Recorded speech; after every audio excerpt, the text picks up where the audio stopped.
I've called it the Arts and Crafts Quilt because William Morris Arts and Crafts Quilt, because I wanted to sort of reflect that era of artistic kind of experimentation in the UK. So yeah.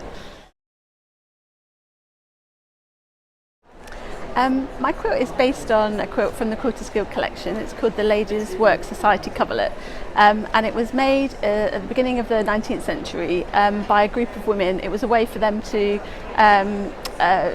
make income in a way that was seen as acceptable in those days, and they would make commissioned pieces for people, and one of the quilts they made was in the Quilters Guild collection, and it's based on the arts and crafts tradition, so it's using kind of William Morris type patterns. What I wanted to do was take that design, so the basic design of the circle in the middle and the kind of radiating patterns coming out, and apply it to sort of modern arts and crafts inspired fabric. So I've used Liberty fabric throughout. The famous Strawberry Thief fabric that everybody knows from William Morris is the backing on the quilt. And I tried to sort of take the motifs that everybody knows and recognises as arts and crafts and reapply them in a sort of modern way. Well, the quilt was hand sewn, it was hand appliqued, so throughout I've used freezer paper applique, so I've made templates of the different sizes. It was quite challenging to sew because it's made of one large central piece in the middle, so I was slightly sort of buried underneath it as I was hand sewing it, but it was a lovely quilt to make. I love hand sewing, and then it's hand quilted throughout because I just felt like the whole kind of ethos of arts and crafts was about things being handmade and moving away from the kind of industrialised Victorian age, and so I felt like I had to hand quilt it at the end as well. So I worked on this one for quite a long time. It sort of evolved from the centre out. I think I probably spent about 8 or 9 months on it if you were to add up the hand quilting time as well. But it was a lovely quilt to make because it's Liberty fabric. It was very sort of buttery soft. I used a very fine wadding inside so that it wouldn't be bulky, and so it was a lovely project to sit and hand quilt in a hoop.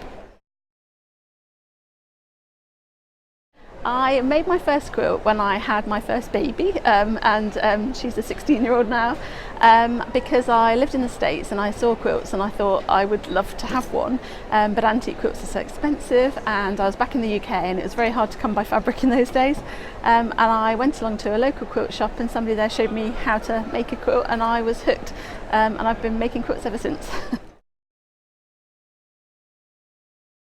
And it's just lovely. I've always been very sort of shy about putting a quilt into a competition. Everybody has this idea that it has to be a kind of winning standard, and I make quilts I've got 3 children and 2 dogs, and my quilts just sort of get thrown into the house and dragged about, and so I don't normally think of them as something that hangs on a wall, but it's just been such a rewarding experience. I'd really recommend anybody who's thinking about it to have a go. Oh, I think it's so important. I'm a long-time member of the Quilters Guild. I'm a huge supporter of the work that they do in terms of their heritage and their education.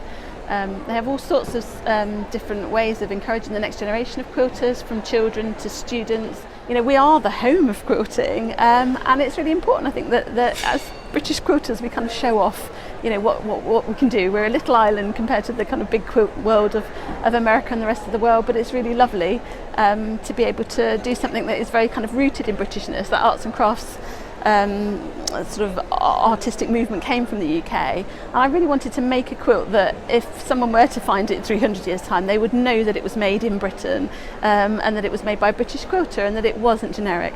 I mean, I absolutely love the social media and the kind of global world of quilting and all the things that gives us, but I still feel like quilts should be rooted in a place, and I hope that my quilt will be seen as being very English in the future.